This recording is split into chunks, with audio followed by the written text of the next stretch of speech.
it's common that parents will say, oh, they're having a tantrum or they're having outbursts. They have a block that keeps them from going a little bit further. What's this outburst about? They're stuck at it's intolerable, it's disturbing, it's bothersome, it needs to stop, it's problematic, rather than going that next step and saying, what is the child trying to express and where's it coming from? Mm-hmm. And that is a challenge in helping the parents to just be able to stop and look at it longer before they do anything. What's happening here? Do they need it? Is it something that has to be stopped? That's a question itself. Is this something that needs to be stopped, or does it need to be allowed to be expressed? Right. And that could be hard in the moment, right? For, you have a wailing child in your lap and you may not know in the moment what exactly to do.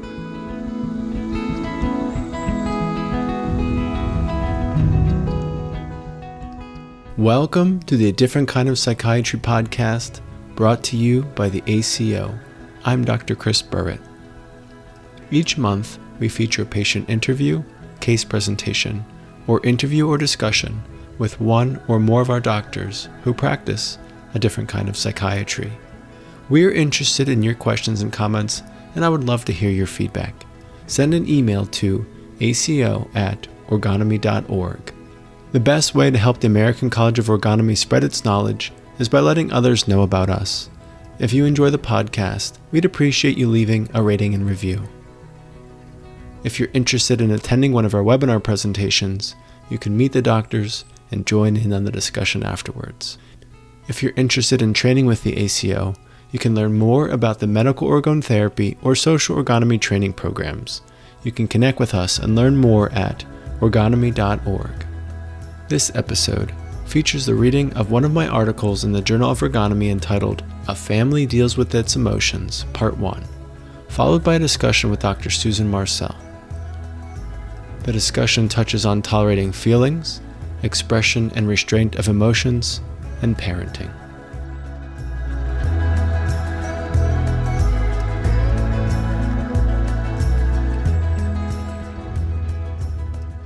Medical orgone therapy can help parents understand themselves better and be more successful in raising their children. The episode of Family Life described below illustrates how characterologically determined reactions of parents may affect the response to their children's behavior and emotional changes. A mother and father were in individual treatment with me. The mother, in therapy, addressed her tendency to flee strong emotions from others and from within herself. The father, in therapy, addressed his tendency to avoid spontaneity and disturbing emotion by controlling a situation or others. In one of the sessions, the father described a recent Sunday afternoon where he and his wife overcame a difficult emotional situation which tested them and forced each to face their major character trait. The family was together in the living room. Their daughter, almost 2 years old, became upset and was yelling and crying. It wasn't clear what she was upset about, but the mother started to feel like she needed to escape the commotion. She had gotten to the end of her rope and begged her husband, "Get her away from me!" He considered it. He had done so in the past, and part of him would have preferred it, but then he did nothing and allowed his daughter and her mother to work it out alone. Mother settled into a position on the floor and held her daughter, who continued to wail and cry, and the volume was almost painful. The girl's fit ebbed and flowed, and the mother just sat with her without saying a word. It went on for what felt like forever to the mother, but was only about 10 minutes. After the girl calmed down, she sat in her mother's lap for a bit longer, and then was her regular happy self. The father did not give in to his tendency to take over and control the situation. The mother resisted her urge to flee the strong emotional outburst and built confidence in her ability to help her child. Even though her husband didn't do as she asked, she felt relief that he didn't say a word to make her feel inadequate. Both parents helped each other and supported their daughter by impressing on her that she could be upset, no one was going anywhere, and that she was loved regardless of what she expressed. Great. So the title of this that you gave was A Family Deals with Its Emotions, Part 1. And there's so much in this that partly I want to know, what was this like to work with the mom and the dad, which is kind of a unique situation in medical orgone therapy. So there is a lot, and that's one of the reasons I wanted to write it up, because this was a discrete example of this family working together but it also, I think, mirrors a lot of work in individual patients, with children, with families, and just the broader idea of tolerating strong feelings. So this is a family I've been working with for years. So this is from a while back, and there'll be other articles that will go into other examples. So this was the beginning, and it's actually been very good for me because they're a little bit ahead in raising their children than me, so I can learn from my work with them. Oh, how interesting. Yes. The student teaching the teacher. Yes, yeah. It helps to be able to have that perspective and step back, working with somebody else, and then when you're with your own children, Sure. Yeah, that's how we learn. So there's so much to it. What struck me about this was how simple this was, what you wrote, and yet there's so much to it. I guess the character of each parent, I think, might be worth looking at, how they each handled their emotions and then how they changed. And how did you get them from that, from knowing their character to how they were able to make that change? Yeah, so it was, they're both fairly simple, so it was pretty transparent how they dealt with their feelings. They weren't too complicated. It became clear in working with them when they were, I think it was right after the baby was born, they both came in for treatment when they were struggling with just that initial overwhelming feeling of being new parents, and also struggling with their own relationship as that developed with, being parents. But the father would always take control. It was almost like In the session. Oh no, with his wife at the home. Oh, I see. Mm-hmm. And with me also in therapy, that was obvious. And that was our work individually. So I never worked with them as a couple together. Oh, I They see. had their own individual therapy. It's never been off the table, but it hasn't been needed. So a typical family interaction when they're parenting would be the father would take over and thinking he's helping mom, who's feeling overwhelmed. And then in the end, the effect is she feels like she can't do it. She feels guilty.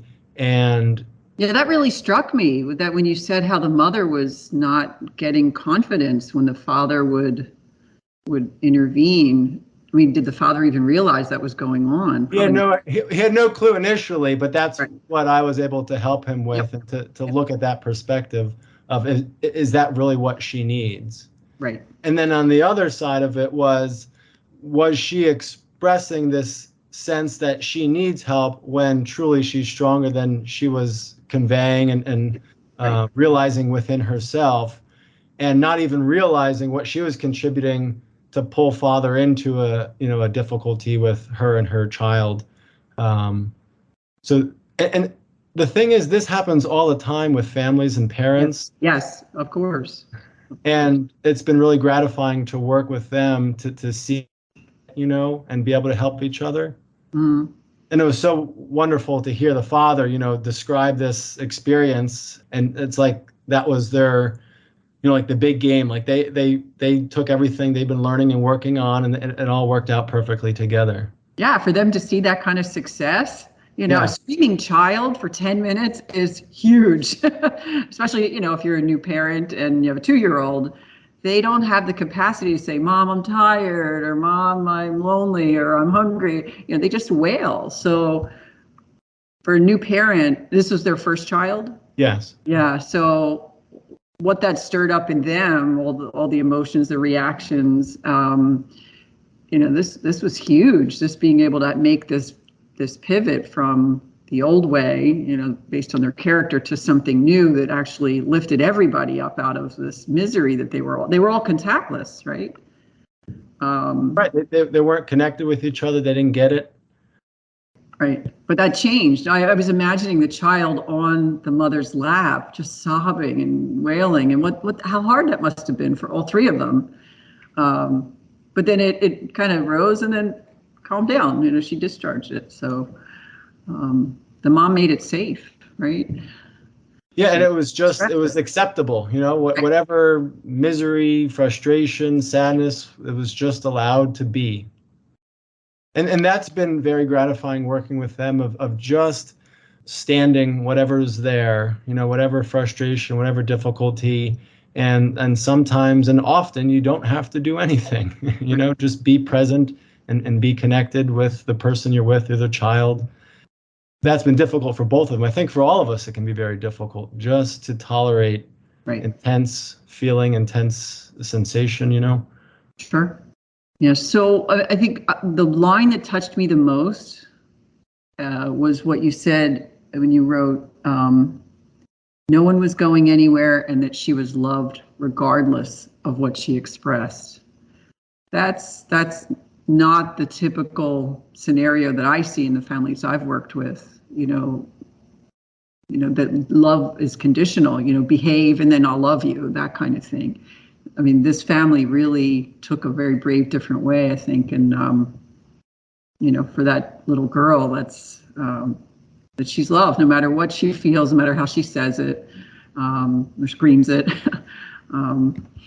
That's what the line that touched me the most in the whole write-up. Yeah, me as well, because that's when the father told me this story, that's what he conveyed, it was okay. And that he had talked to the mother before he told me this story and got her perspective when it all kind of calmed down. But it was like they were together and they knew it. And after that initial tension, and they both realized, what they were doing for their daughter, just being there no matter what. Mm-hmm. Mm-hmm. And working with other parents now, that's similar work. The parents may have different character traits, but there's often, a little push-pull from each side. Right. And like a family I'm working with right now, they have a 12-year-old daughter, and the father's a little bit involved, like he's everything, anything that's going on is he's there, rather than just allowing the child's activities, things just to happen and work themselves out. He's very involved, and the mother recognized this but has a hard time standing up to him to say, hey, take a seat, just sit down and watch it, let things play out. And so I meet with them together, and that's You meet with the mother and the father together? the father, yeah. So, I might meet with the daughter for a little bit and then the parents separately to help them work together and help mothers speak up to say, Right. this child needs, I see, you're becoming involved, and that's what the effect is, on the child. She can do it on her own. And so just having that conversation, for example, brought up all these feelings in father that were below the surface, that were, he had strong feelings that he had a hard time tolerating. And by becoming involved, then he wouldn't have to deal with those feelings of just, am I being a good father? Am I doing, am I involved the way I'm supposed to? I don't want to be a dad who's just letting things go by and is just, working and paying the bills. He wants to be involved in his daughter's life, but it became, twisted to the way where he just allow things. Right. So I in listening to what you're saying now and your article, that makes me think about like what effect we have on one another, what effect a father has on a child, a mother has on a child, and then the father and the mother on each other. We can have good intentions, but really what's the effect we're having on our child? What effect is a father and a mother having on their little girl? And I don't know that that's what most people that come to see me, that's not what they think about. They have intentions, but they don't actually really know when I say that, when I do intervene or take control, what is that doing to everybody in the room? So I don't know. I just think that being able to think about, okay, what effect am I having, and being able to step back and just observe, and then, like you said, to just tolerate and stand it. Yeah. Another family I work with to that, on that line, it's common that parents will say, oh, they're having a tantrum or they're having outbursts, and they have a block that keeps them from going a little bit further, what's this outburst about? They're stuck at it's intolerable, it's disturbing, it's bothersome, it needs to stop, it's problematic, rather than going that next step and saying, what is the child trying to express, and where's it coming from? And that is a challenge in helping the parents to just be able to stop and look at it longer before they do anything. What's happening here? Do they need it? Is it something that has to be stopped? That's a question itself. Is this something that needs to be stopped, or does it need to be allowed to be expressed? Right. And that could be hard in the moment, right? For, you have a wailing child in your lap, and you may not know in the moment what exactly to do. But these parents, from your write-up, really sounded like they had a sense of, I have choices. I don't just have to go to this take control or run. I can try something else. And it just sounded like it was very, it brought everybody into contact. Yes. And the little girl was able to just, and I thought it was so sweet when you said her regular happy self. I just imagined this little toddler going off to go find a doll or something, It's funny, when I read it again, I was thinking just of my daughter. Literally last night, she transitioned from the crib to the bed, so now she comes out rather than crying if she needs something. She couldn't come in the room, and she really wanted mom, and mom already been up 3 times the night before, and she was like, that night earlier, and it was like, okay, like you gotta take care of it, and she was just unhappy and frustrated. I just sat with her, and it was, it's 3:00 in the morning, and it's oh wow. I'm tired, and she just wailed and wailed and wailed and kicked and stomped, and then it was like after a moment, she relaxed, the tension was out of the room, she curled up in my lap, and we sat with her for 5 minutes, and then I tucked her in, and she slept the rest of the night, and it was like, okay. Oh, wow, that's awesome. And that's something, you mentioned earlier, like a child can't say they're hungry, they're this, they're that. Sometimes, and this has been a learning experience for me, just to know that sometimes they're not hungry, they're not anything, they just need to vocalize, they need to stomp, they need to do whatever. You don't need a reason. Yeah. Yeah. I say that to my adult patients all the time, and to some of my children patients. The youngest I treat is she's 13, and to just say, you don't have to have a reason. It's just what you feel, and it's got to go somewhere. So, so make it a safe place. The mother made it safe. The father made it safe for that little girl to just be herself, and lucky her. I'm curious to hear how she moves forward in her life with that kind of parenting. No, I look forward to writing more articles for people to hear about it. The other thing this article, I think, highlights, even without maybe it not being explicit, which is therapy can be helping someone express themselves, but it's also knowing when not to express themselves. So it's like, for instance, with this father, he can take control, but he also can say things and do things that can be critical or undermining, and he could feel frustrated, but it doesn't mean he has to express it. In fact, what is the effect of him expressing his frustration? He can express his frustration in his therapy to me, in a way that's not destructive to the family unit. And that's something that has been up for me, is maybe because in society people are more impulsive, more expressive and less restrained in a general way. But to help people see that they can have feelings and they can have a place where they can express them, but it's not anywhere and any time, I think that's been invaluable for a lot of my patients to be able to learn that. Yeah, that's a great point. That's a great point to know, you have a place to take it in therapy, and that it doesn't have to be immediate. But that requires the ability to just kind of hold things. And I think, to your point, in our society, just being able to say anything, anytime we want.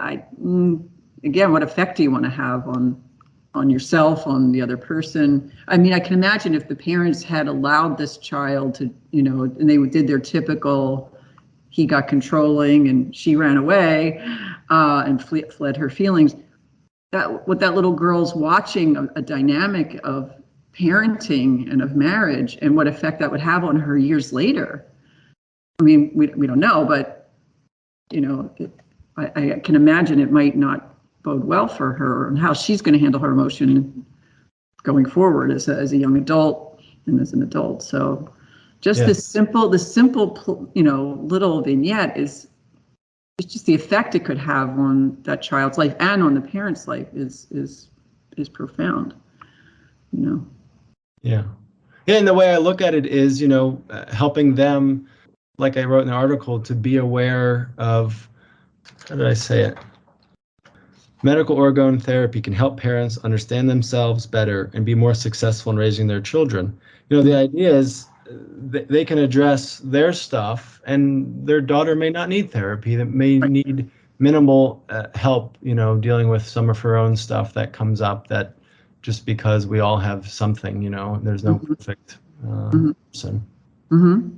Yeah, successful parenting. That word actually caught my ear when I was reading it. What is a successful parent? And I think you describe it perfectly, for them to just make it safe for her to express herself, and that's okay. She's loved no matter what. Yeah. And then she can go be her happy little self. I mean, it's perfect. Yeah. Resolution. Yeah. Mm-hmm. Yeah. And it's, mentioning perfect parenting, now that having 2 children, what's that like? you can even be aware of these things of, what's the effect you're having and what is the child's needs, what is my own needs, what is my wife's needs. Well, when you have 4 people who have different needs, sometimes you don't get it just right. No matter how much you're aware of what's going on and thinking about things, that's just how it is. Yep. My husband and I used to say, okay, with 1 child, okay, we got this, sort of. But then when you have the 2nd child, it's like, okay, you just drop back to defensive mode and go, okay, what's happening? Yes. I mean, we would say that with humor and love, like really just trying to be a better parent. And not perfect. There's no such thing. Yeah. But and when you screw up, to say, "Hey, I'm sorry." You can apologize to a child, and they love you. Actually, my daughter once, I apologized to her. Something I said really hurt her feelings, and I didn't realize it. And I apologized right away. I'm like, that's not okay to say. And later on, like a year or 2 later, she said, "Mom, I really appreciate that you said you were sorry. You never looked bigger to me. I was so glad that you were able to do that." And that touched me so much that she was willing to share that with me, and that she could articulate it and, be able to say you're sorry. So parents do make mistakes, but you learn. What do you learn? So I learned, watch what comes out, what you say, because, I didn't realize I was hurting her feelings. I had good intentions, but it didn't have the effect that I thought it might. So that's one thing that I think has been good with the change in parenting over the years. There's a lot of things that have gone backwards or downhill, but I think being able to step out of being an authority without becoming the authority and losing your humanity, Sure. You would never not apologize to another adult for losing your temper or saying something inappropriate. Right. So why wouldn't you apologize to a child? Right. Yep. They're people too. Human beings. Yeah. Yeah. And I think somehow that has been, maybe some of the silver lining and loosening up that in the way people are parenting these days, of being able to just, hey, I'm sorry, I screwed up. Right. Well, this has been a wonderful discussion. I hope to do this more in the future. Just take some of the articles. I would love to read some of yours, and we can have discussions about those. I'd welcome that. Yeah.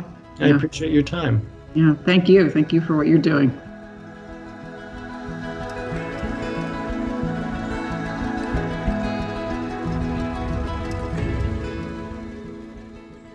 How do you feel after listening to the article and discussion? What do you think? Are there other articles in the Journal of Orgonomy you'd like to hear the author and I discuss in more detail? Let us know. Send an email to aco@orgonomy.org. If you learned something or enjoyed the podcast, I hope you'll consider leaving a rating and review. The best way to help the ACO spread its knowledge is by letting others know about us. I hope you share this podcast with your friends and family and let them know about our work. You can connect with us at orgonomy.org. I'm Dr. Chris Burritt. Thank you for listening to the A Different Kind of Psychiatry podcast brought to you by the ACO. Since 1968, the psychiatrists affiliated with the American College of Orgonomy have been helping patients discover greater satisfaction, health, and overall well-being in their lives.